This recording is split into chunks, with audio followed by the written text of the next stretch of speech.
Hi YouTube, this is No BSVS, and I am currently 7 months and 1 week post-op for my gastric sleeve surgery. It's been a really long time since I've made one of these videos, and that's because I usually go play pool on Tuesdays. So my pool buddy is not in town today, so I decided I would go ahead and make a video. I am 5'4", I currently weigh 134 pounds, and I am a size 2.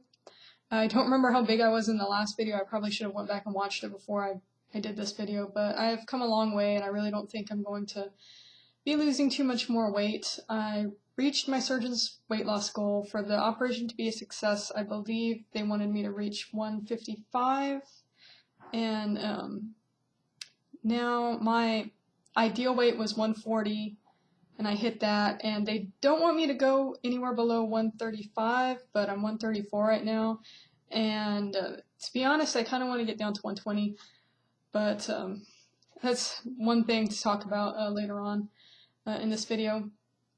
A lot has happened since my last video. Obviously, I believe it's been a few months. In my last video, I went to a appointment with a psychologist because I was worried about my behavior. I was going out a lot at nighttime. I was shopping a lot. I was going out on a lot of dates. And the psychologist said that that's perfectly normal and fine as long as the things that you do don't, make you go broke, or they don't interrupt your work schedule. It's fine. That's normal because you feel better about yourself. So you want to be seen. You want to, buy nicer clothes. You want to go out on dates if you hadn't went out on dates before. So if your life has significantly changed since you had the weight loss surgery, it's perfectly normal, just as long as things don't get out of control, and they can sometimes. That has been an issue that I have had and I'm actually currently struggling with, but that's because I'm dating somebody now, and I also have an active social life, so being self-employed, it's kind of hard to balance it all. So there's some things I wanted to talk about. Sorry, I say a lot, but one of the things I wanted to discuss was that I noticed when I went into my initial consultation for the weight loss surgery that the surgeons will say a lot of things to get you to have the surgery. I'm not saying that, you should not have the surgery, but you need to have realistic expectations for when you get to the end of your journey. Like, I was told that I shouldn't have loose skin because I had already started off small. I started off at like 200 pounds. I was told I probably wouldn't need plastic surgery. I was told I wouldn't have any cellulite, and all of that was bullshit. So I'm actually in my bra right now, and I was going to kind of show you guys my body since I'm, obviously probably a year out is where my body will be more back to normal, but for 7 months I've got a lot of loose skin. I'm definitely going to need some plastic surgery, and even though I'm like a size 2, I still have cellulite from pretty much my ass down to my ankles. Well, not quite, but down to about my knees. So it's pretty bad. Yes, I'm in my bra, and these underwear are kind of like, I want to say scantily clad underwear, so if you have an aversion to that, then you might want to skip forward a little bit in the video. But anyway, so here's my stomach. It looks okay from the side. From the front, you can see I've got skin that needs to go, and then I also have this little shelf above my navel ring, which there's nothing you can do about that. Only plastic surgery is going to fix that. I'm kind of trying to lean down so you can't really see my underwear too much, but these are my arms. I know I showed them in another video. They're actually looking better, I think. I'm trying to kind of lean. I don't do any weightlifting. I really need to. I'm super big on the cardio. There's the other one. But, so I still got some, a lot, but it's nothing that I would probably get surgery to remove. But, yeah, that was one thing that I was told that was totally not true. And it might be different for, different people, where you started, how old you are, and all of that, but you need to have realistic expectations when you go into this. Your body is not going to be perfect at the end of the journey. More than likely, it's not going to be perfect, or it's not going to be quite what you envisioned it as. But I'm still pretty happy. I look great with clothes on. I'm still kind of self-conscious naked because, you know, it's not quite what I had pictured it to be. But that's okay because I'm a lot happier than I was. So, man, I had a whole bunch written down here, but I'm kind of scatterbrained because it's really late. Hair loss. I did want to talk about that. It was something that I experienced, and I experienced it really bad for about 2 months, and my hair was falling out in clumps. That's another thing. Nothing that you do, you're either going to have hair loss or you're not going to have hair loss. Nothing that you do will prevent it. I'm just saying it right now because I took the biotin, I took the amino complex, I got in all my protein, I got in all my water. I still lost my hair.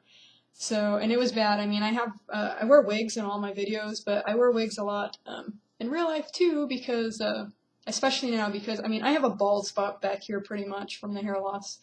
So, just letting you know that despite what your, doctor might tell you, because I was told I would not have hair loss, and that was bullshit too. So, major hair loss didn't, thank God it didn't last that long. Still, I can't go out without a wig or a hat on or anything because it's pretty bad. But hopefully it will start growing back soon, and I won't have to worry about that anymore. So, shopping. This is kind of interesting, and I think it might be location specific. I never realized how hard it would be to find clothing in a size small. I live in Texas, so I hate saying that everything is bigger in Texas, but I have just as much time finding clothes in my size as a size small as I did as, a 2X, 3X. And at first I thought that it was just one store because I went into Academy to buy some workout clothing, and it was like searching for a needle in a haystack to find a small on anything. And I thought it was just that, but then I think I went to Walmart or something, and I had the same problem. And I've noticed that at a lot of stores, I have issues finding smalls, which is kind of weird and something I didn't expect. So that has made shopping kind of interesting. I shop at Hot Topic a lot. There I can always find something in my size, but at most other stores I kind of struggle to find a small. Dating. Attention from guys. This is something really, really different. I've talked about this before, but now that I've actually reached kind of my goal weight and, I dress better and stuff, I have had guys stop in traffic to talk to me. And I mean, while driving at a light, guys will try to get my attention. And that's kind of weird. It's definitely a confidence booster, but it's kind of interesting how much male attention I've gotten compared to how much male attention I used to get. Like, guys used to never look the other way at me, and now guys are, I mean, I could have a boyfriend in 5 minutes if I wanted one. I mean, I'm dating someone right now, but I mean, if I wasn't dating him, it would not be hard to replace him. Things people say to you. I was talking earlier about how I don't want to stop losing weight, which is probably unhealthy because, even my doctor said I shouldn't lose any more weight, but it's kind of hard to stop. I don't know if it's an addiction. I don't know if I'm kind of going on to the anorexic side because my nutritionist was worried for a while that I was becoming anorexic because I was only eating 1 meal a day. Now I eat 2 or 3 meals a day.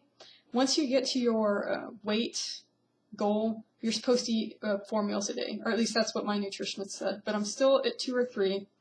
My mom says that I look anorexic. I don't know, everybody else says that I look fine, but my mom was saying that I looked anorexic when I was 145 too, so she was saying you shouldn't lose any more weight.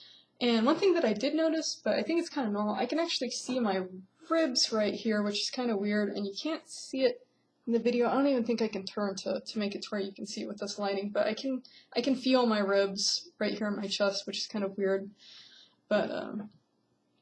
But yeah, I think I'm more concerned with cutting my body fat percentage. I don't do the weightlifting that I should, but I do a whole lot of cardio. I still run 5Ks. I think I talked about that in my last video. I go hiking. I'll go on like 10 mile hikes. I play tennis. I'm really active, but I don't know, with the weightlifting, I need to have fun when I'm exercising. It's really hard for me to do something that I don't enjoy, and which is weird because when I was overweight, I loved weightlifting and I hated cardio, but now that I'm skinny, I like cardio and I don't like weightlifting. And it's also funny because I noticed that strength comes a lot more naturally when you're smaller. I don't know if it's strength or whatever, but the last time I tried to do push-ups, I had to do them on my knees. And today I was getting ready to do an exercise video and they had push-ups and I was like, I'm going to try to just do them on my toes. And I was able to just get out like 15 just right away without having done any on my toes in quite a while. So that was kind of surprising. Let's see. Regrets. Sometimes, even when everything seems to be going good, you're going to regret having the surgery. It may not be like a long thing. It might just be a passing thought, but at some point you will think it. You'll be like, man, you know, my life was easier. And that's my thing. Life was easier before I had the surgery, because before I had the surgery, I was a shut-in. I stayed home and I worked, and that was it. I didn't go out. I didn't do anything. And now my life is so hectic, and I have a boyfriend, and my relationship is really complicated, and I'm like, wow, this is all stuff I totally didn't have to deal with when I was fat, but now it's stuff I have to deal with. So those thoughts do come in every once in a while, and also with your body image, it takes a while for what you see in the mirror to catch up with what you used to see in the mirror. Which I know I just said that backwards, but even when I was down to like 150, I still looked in the mirror and I saw 200-pound me. You know, I still saw that I was big, I didn't feel attractive, but now that I'm 7 months post-op, I look in the mirror and I'm like, wow, I'm pretty tiny, which is a good feeling. It's just kind of funny how it takes a while for your brain to catch up, but I actually meant to go on this with regrets with, you know, your body not looking the way that you had thought it would look. But at the end of the day, you're healthier, you do look better, so it's definitely worth it. I'm sorry that this video was full of rambling. I'm not as organized today as I usually am, and I'm recording this video really late, as usual. But anyway, I just wanted to go ahead and give you guys an update. Have a good day, a good night, a good week, a good weekend, whatever time it is when you're watching this, and I'm going to say that I'll probably update again in a few months because, like I said, Tuesdays are usually busy for me, and Tuesdays are my weigh-in days, so hopefully I'll make another video in a few months, and you guys take care.